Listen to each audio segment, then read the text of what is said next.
Assalamualaikum warahmatullahi wabarakatuh.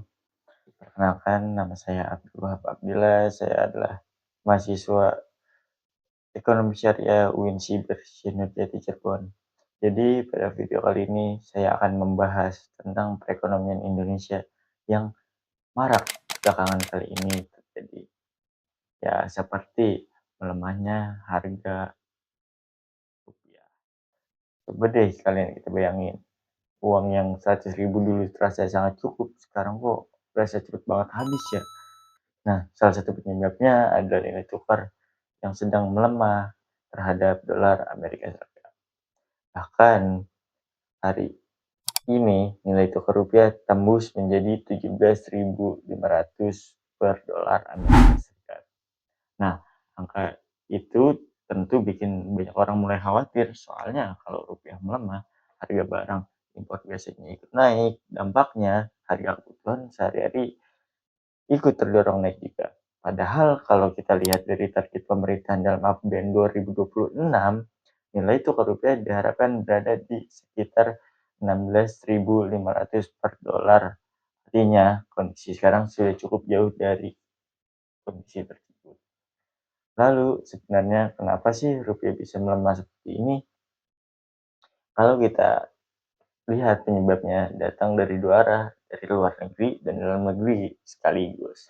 Dari luar negeri, kondisi global lagi nggak stabil. Pangan yang memanas, ditambah hubungan Amerika Serikat dan Tiongkok yang kembali tegang. Nah, akibatnya investor global cenderung memilih menyimpan dananya dalam bentuk dolar yang dianggap lebih aman. Akibatnya permintaan dolar meningkat dan rupiah menjadi tertekan. Di sisi lain juga, kondisi dalam negeri itu juga terpengaruh. Salah satunya adalah penilaian investor terhadap pasar Indonesia, misalnya melalui indeks seperti MSCI. Nah, kalau pasar dianggap lebih berisiko, investor asing bisa menarik dananya ketika dana keluar dari Indonesia.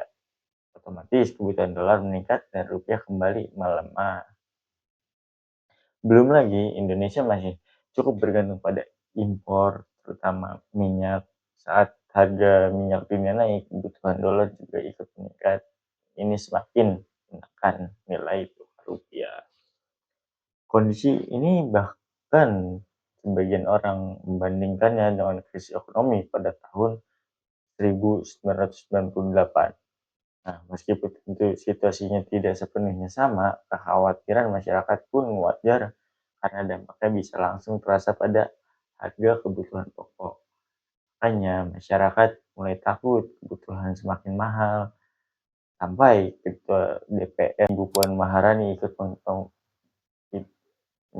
mengingatkan pemerintah supaya ekonomi jangan sampai terpuruk.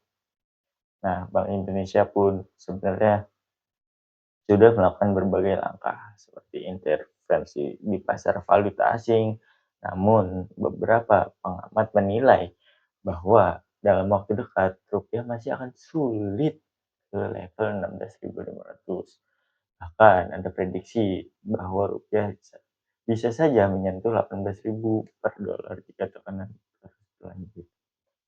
Nah, jadi kesimpulan dari kondisi yang terjadi saat ini bisa kita simpulkan bahwa melemahnya rupiah bukan hanya disebabkan oleh satu faktor, tetapi kombinasi dari tekanan global dan kondisi dalam negeri. Dampaknya pun cukup luas, mulai dari naiknya harga barang impor hingga meningkatnya kekhawatiran masyarakat terhadap kondisi ekonomi. Nah, oleh karena itu diperlukan langkah yang tepat dan sinergi antara pemerintah, Bank Indonesia, dan juga pelaku ekonomi agar stabilitas ekonomi nilai tukar tetap terjaga. Di sisi lain, kita juga sebagai masyarakat, khususnya kita sendiri nih sebagai mahasiswa, kita juga perlu bijak dalam mengelola keuangan dan memahami kondisi ekonomi agar tidak mudah panik, tapi tetap waspada. Baik, cukup segitu saja video yang dapat saya sampaikan. Cukup sekian dan terima kasih. Bye-bye.